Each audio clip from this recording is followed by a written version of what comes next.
اهلا بكم يا حلوين في حلقه جديده من حلقات اتعلم القراءه والكتابه من كتاب نور البيان. احنا خلصنا حركه الفتح وعملنا عليها كمان امتحان ونزلنا الحل على اليوتيوب.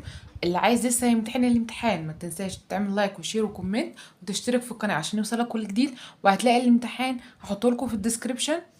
الامتحان هيبقى موجود في صفحتنا يلا تأسيس، تقدر تمتحنيه لابنك تطبعيه بقى اللي انت عايزاه مفيش مشكله. اهم حاجه ابنك يمتحن الاول وتشوفي خلاص هل هو مؤهل ان هو يدخل في حركه الكسر ولا لسه شويه نراجع عليها تاني. طبعا بالنسبه للقراءه في الامتحان بيبقى فيه جزء مخصص للقراءه. انا عايزاك تقرا ماشي وتتصور وانت بتقرا وابعت لي الفيديو على صفحتنا برضو يلا تأسيس، هتفرج عليكم كلكم. وطبعا كل اللي قفل الامتحان هنزله شهاده تقدير، والسنة هيبقى فيه مسابقات ومفاجآت كتير قوي الفترة الجاية، فما تنسوش تشتركوا في قناة يلا تأسيس وكمان في صفحتنا على الفيسبوك يلا تأسيس. وعلشان النهاردة هنبدأ في حركة الكسر أنا جبت لكم معايا الضيف بتاعنا سمسم. أهلا يا صحابي عاملين إيه؟ أنا سمسم وجاي معاك علشان أسمع قصة حركة الكسر. احنا خلصنا حركة الفتح خلاص. شاطر يا سمسم. طب يلا احكي لك قصة الكسر يا سمسم. احنا قلنا ان الحروف كانوا قاعدين في البيت زهقانين. ايوه ميس اسماء وبعدين استأذنوا مامتهم يا ماما ينفع نروح نلعب في الجنينة؟ قالت لهم ايه؟ قالت لهم ماشي صح. اه يا سمسم قالت لهم ماشي بس بشرط واحد. ايه هو؟ ان هم يمسكوا في ايد بعض يا سمسم. مش ماما لما تيجي انت تخرج مع اخوك تقولك امسك ايد اخوك كويس قوي قوي قوي؟ اه يا مس اسماء مامتهم برضو قالت لهم كده. طب وبعدين تعالى اوريك يا سمسم ايه اللي حصل. بصوا معايا. حرف الباء فتح ايده ومسك في اخوه اللي بعديه اللي هو التاء. حرف التاء فتح ايده عشان يمسك اخوه اللي بعديه اللي هو الثاء. حرف الجيم فتح ايده عشان يمسك في اخوه اللي بعديها حرف الحاء. هكذا حرف الخاء ماشي وهكذا ضلنا ماشيين. طب وبعدين بقى ايه اللي حصل؟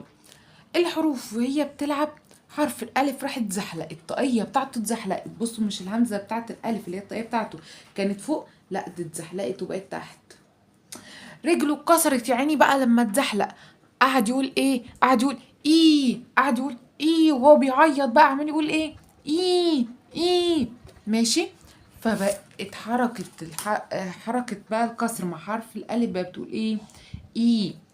طب مع الباء بي.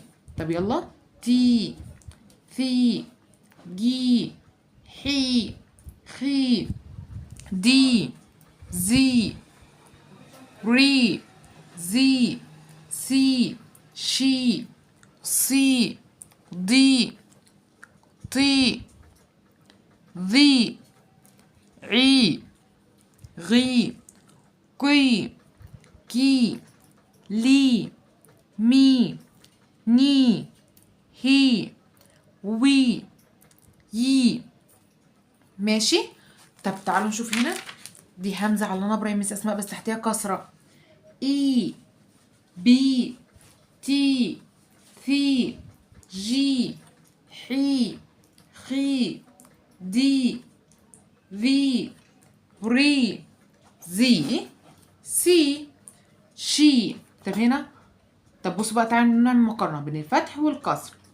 صا صي صا صي ضا ضي ضا ضي طا تي طا طي ظا ظي ظا ظي عا عي عا عي غا غي غا غي فا في فا في قا قي قا قي كا كي كا كي لا لي. ايه ده مس اسماء خدي بالك ده هنا احنا بدأنا بالكسرة. ايوه صح انتوا كده مركزين. لي لا لي لا مي ما مي ما نا ني نا ني هي ها هي ها و وي و وي يي يا يي يا يا يي يا يي